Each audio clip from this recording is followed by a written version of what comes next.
Hello folks, in this video I'll be taking a look at comparing the DualShock 3 with the DualShock 4 and then the DualSense. Now you might be asking, why am I only comparing these three controllers and not the other ones in the PlayStation system? Well, for me, this is from when the period of the PlayStation 3 went all to like digital, online, that sort of thing. So I thought it's best to do PlayStation 3, PS4 and PS5. So we'll start with the DualShock 3. Originally, this was just called the 6-axis because Sony had a legal battle with the company who did the vibration motors, and so they didn't put it in there. They were a bit naughty because they said, oh, it interacted with the 6-axis, so we can't have it in there, but that was actually a little porcupine. It turns out they just had a legal wrangle. So, D-pad, much the same, basically identical as the original PlayStation 1. Underneath there's a membrane, and works like that. Got start and select buttons from PlayStation 1. You've got your home button, that was new for PS3. Still got these same analog sticks. Not a big fan because your fingers can slide off of them. Also, they seem to accumulate oils from your skin, which is not attractive. Same button layout and colours and stuff for the buttons. So overall, the shape and stuff of the controller is really not that much different from the PS2 and PS1. The triggers on it are sort of weirdly shaped so your fingers slide off of them. So I add these bits to them so your fingers stay on and don't slide off when you're playing games like Gran Turismo. You've got your buttons up here, that's all much the same. Got a charging port now, that is different, as well as your indicator for which controller is connected. That's different from the PS2 and whatnot. And you can see I've used it a lot because I've worn off the back there. So that's the DualShock 3. So let's go ahead and set that there. And now we've got the DualShock 4. So in this one, it's quite a bit more of a not a revolution, but an evolution from the original controller, something in between perhaps. So the D-pad remains much the same, and the button layout here is the same, but they've smoothed this area off now. It no longer has the indentations as seen in that one. You've got these analog sticks. These are custom ones, but the regular controller has a slight indent in them, but that does wear as well. You've got the button there. You've now also got a speaker built into the controller and a touchpad on here, and it retains the 6-axis sort of functionality as well. You can also attach a headphone and whatnot, or keyboard into the bottom of it. You've got your share buttons there and your start button, and you've got your shoulder buttons, which are now slightly angled down, but still not quite enough, I don't think, because your fingers can still slide off of them. So it's still not brilliant, but it is better. And of course you've got your light, which indicates danger and whatnot in some games, and also can indicate which controller is connected to who's player one and whatnot. And then you've got your charging port there, which is now evolved into micro USB instead of mini USB. So it's a nicer feel in the hands. It's slightly bigger. You can tell it's more designed as a world controller rather than more as a Japanese market controller. So let's set that down there. And then we move on to the DualSense, which is again a bigger controller. D-pad again remains much unchanged. It's an excellent D-pad. I don't think it needs to change much really. You've got your share button there, and you've got your options button here. The analog sticks are now more concave in the middle, so less chance of your fingers slipping off.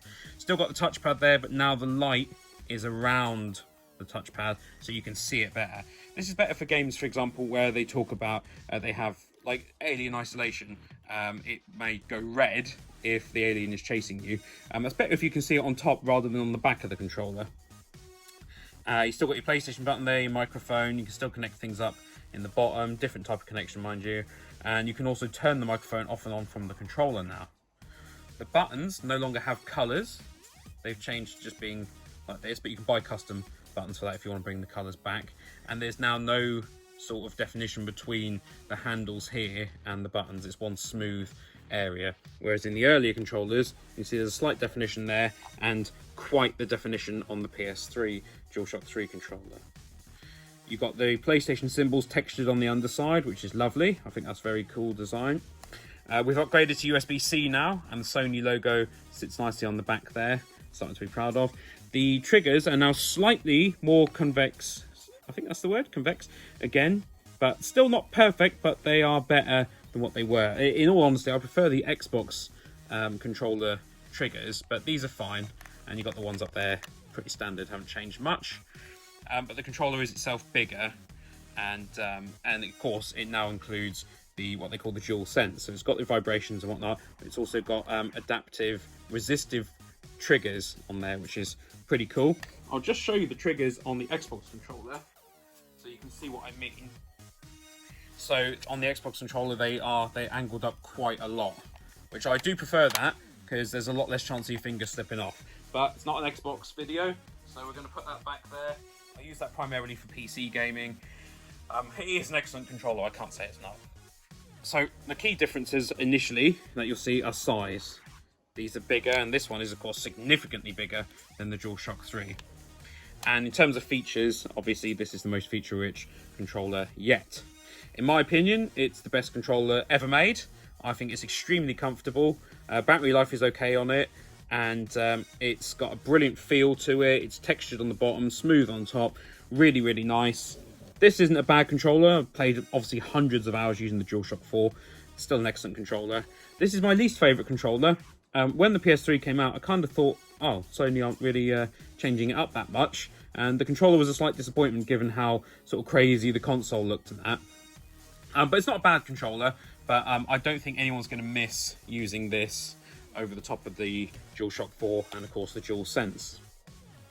So that's been my comparison to those controllers. You might think, what's the point of comparing them? I suppose there isn't any point really. It's more for entertainment value to kind of see how they've evolved over this time. Like I said, I didn't bother doing the PS2 and the PS1 controllers. I suppose this is quite a big jump over the PS1, but in terms of over the PS2 controller, it's not really a huge jump. And a lot of the PS1 controllers had analog sticks anyway. So the 6-axis was the biggest jump really there, and slightly different triggers. But it really changed when it came to DualShock 4, and then obviously massive change for DualShock 5. So I hope you found this video entertaining and that you liked it. If you did, please remember to hit that like button, leave me a little comment, share this video out on your social media platforms and whatnot, and of course check out my Patreon if you really enjoy my content. So I'd like to thank you very much for watching this, and I'll see you in the next one. Have an awesome day.